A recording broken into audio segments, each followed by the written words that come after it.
धन्यवाद माननीय उपसभापति महोदय। हम चाहते थे कि माननीय गृह मंत्री जी यहां उपस्थित रहे, क्योंकि उन्हीं के राज्य का ये मसला है और उन्हीं के विवेक और उन्हीं के सुझाव पर शायद ये मंत्रालय कृषि विभाग से लेकर गृह विभाग को सौंपा गया है। हम माननीय मंत्री जी और सरकार के आभारी हैं।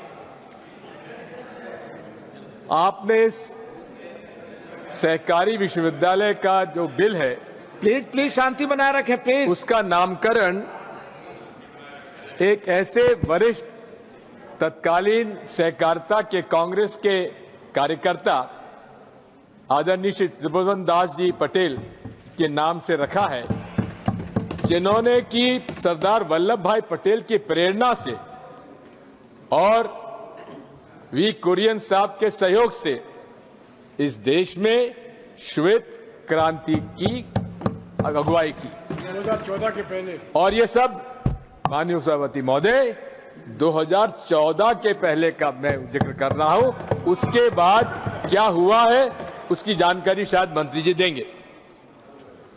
माननीय लोकतंत्र में सरकार की नीयत, उसकी नीति, नियम और कानून जो बनाते हैं उस पर झलकती है।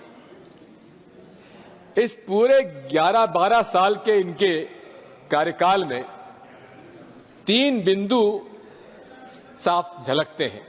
एक, हर नीति में, नियम में, कानून में इनकी नीयत झलकती है पूंजीवादी व्यवस्था के पक्ष में।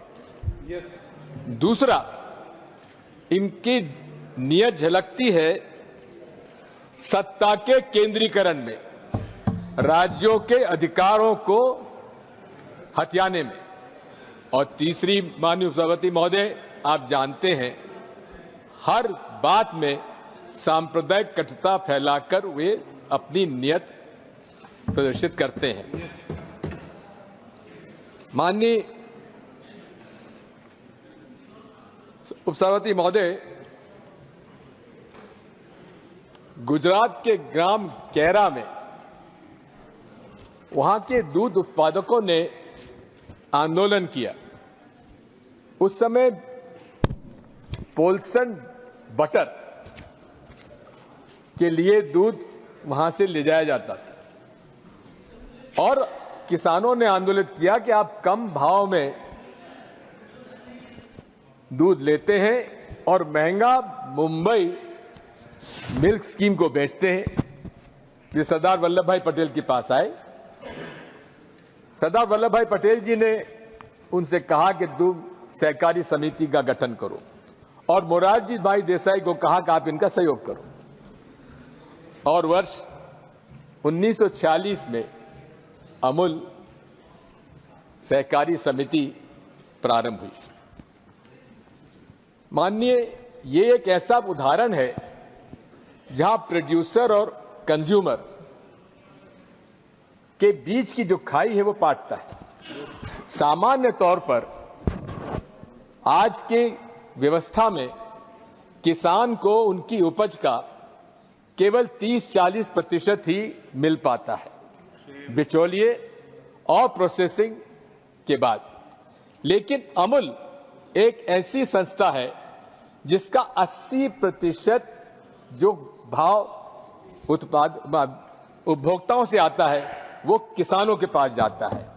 यही शक्ति है सहकारिता की और इसमें यही कारण है जिसकी वजह से हमारे भारतीय संविधान की आर्टिकल 2043 में संविधान में सहकारिता पर पूरा एक आर्टिकल रखा गया।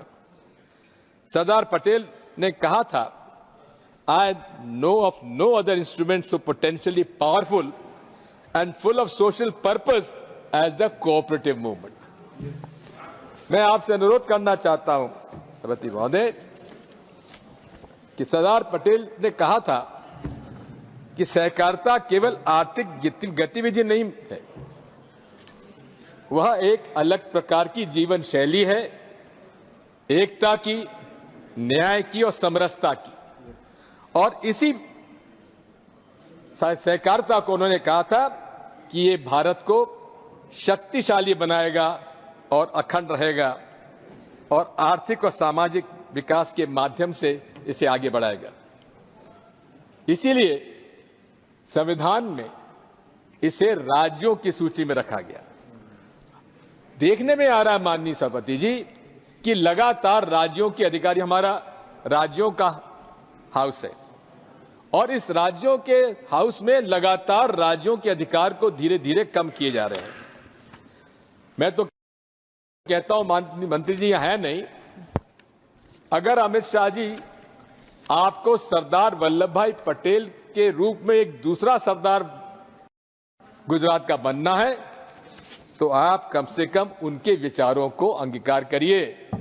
सहकारिता के माध्यम से, जनता के, किसानों के माध्यम से, उपभोक्ताओं के माध्यम से, और जी मैं वही कह रहा हूं कि साहब आपको करना है तो उसका पालन करिए, उनके विचारों का। लेकिन इन्होंने राज्यों का अधिकार छीना है। मैं आपसे अनुरोध करना चाहता हूं सभापति जी कि आज केंद्र सरकार ने सहकारी मंत्रालय बनाया। पूर्व में यह मंत्रालय कृषि विभाग के साथ था, हमेशा एग्रीकल्चर कोऑपरेटिव मिनिस्ट्री हुआ करती थी। लेकिन किस उद्देश्य के साथ और किस मंशा के साथ माननीय प्रधानमंत्री जी ने सहकारिता को अलग किया और सहकारिता को कृषि से अलग करके गृह मंत्रालय के साथ जोड़ा, ये क्या राज छिपा है मैं कह नहीं सकता। आज इस मामले में मैं आपसे अनुरोध करना चाहता हूं कि इसमें क्या राज छुपा है तो जोशी जी आप पता नहीं लगा पाओगे। ये गुजरात का मामला है। मैं अनुरोध करना चाहता हूं कि आज आप देख रहे हैं आई एम नॉट यील्डिंग, इस बिल के माध्यम से कोऑपरेटिव का कॉर्पोरेटाइजेशन हो रहा है, यानी कि कोऑपरेटिव जो मिनिस्ट्री है और कोऑपरेटिव सहकारिता जो है वो सहकारिता किसान और मजदूरों के हाथ से निकालकर उसे उद्योगपतियों के हाथ में सौंपने का षड्यंत्र है। मैं आपसे अनुरोध करना चाहता हूं, भारत और विश्व स्तर पर सहकारिता आंदोलन हमेशा से समाजवादी विचारधारा उसमें निहित रही है। यह श्रमिक केंद्रित आंदोलन रहा है और श्रमिकों के नेतृत्व में चलता है। इसमें कैपिटलिज्म, कॉरपोरेट्स और सहकारिता में यही अंतर है। कैपिटलिज्म में कॉरपोरेट्स जो है पूंजी से मजदूर लेते हैं और यही सहकारिता मजदूरों से पूंजी इकट्ठी की जाकर मजदूरों को उसका हक दिया जाता है। यही फर्क है कॉरपोरेट्स और कोऑपरेटिव के बीच में। मैं आपसे अनुरोध करना चाहता हूं, हमारे संविधान में कोऑपरेटिव सोसाइटीज में हर 5वें साल चुनाव होना चाहिए। 6 महीने से उससे एक्सटेंशन के बाद किसी हालत में उन्हें चुनाव कराना आवश्यक है। लेकिन आप देख रहे हैं, मुझे मालूम है अनेक प्रदेशों में जहां भारतीय जनता पार्टी की डबल इंजन सरकारें हैं, सहकारी समितियों के चुनाव नहीं कराए जाते और प्रशासक नियुक्त किया जाता है। प्रशासक के माध्यम से वे सहकारी समितियों में जैसा चाहते हैं वैसा मनमाना वो एक निर्णय कराते हैं। मैं और की बात तो नहीं जानता ज्यादा, लेकिन मध्य प्रदेश के बारे में कहना चाहता हूं। मध्य प्रदेश में 4536 पैक्स हैं, प्राथमिक सहकारी समितियां हैं। उनमें से 3800 यानी कि 80% जो प्राइमरी एग्रीकल्चर सोसाइटीज हैं वे पूरी तरह से आज ओवरड्यू हो चुकी हैं, भारी घाटे में हैं और वहां के चुनाव भी नहीं हो रहे। इसी प्रकार 38 जिला सहकारी बैंक में से लगभग 13 जिला सहकारी बैंक की हालत यह है कि वे 2000 रुपए भी अपने सदस्यों को नहीं दे सकते। इसी प्रकार घोटालों का अंबार है। शिवपुरी जिला सहकारी बैंक में 100 करोड़ का गबन हुआ, कोई कार्रवाई नहीं हुई। इसी प्रकार ग्वालियर में 25 करोड़ गबन हुआ, कोई कार्रवाई नहीं हुई। यही नहीं है माननीय सभापति महोदय, अनेक सहकारी संस्थाओं में 20 साल से सहकारी समिति के चुनाव नहीं हुए और प्रशासक को बैठा रखा है। ये माननीय मंत्री जी, इस बारे में आप कम से कम जोशी जी, गृह मंत्री जी को इतना बता दीजिए, अरे सहकारिता मंत्री जी को बता दीजिए कि कृपया आप सहकारिता के मंत्री हैं तो कम से कम राज्यों में क्या सहकारिता की हालत है पता लगा लीजिए।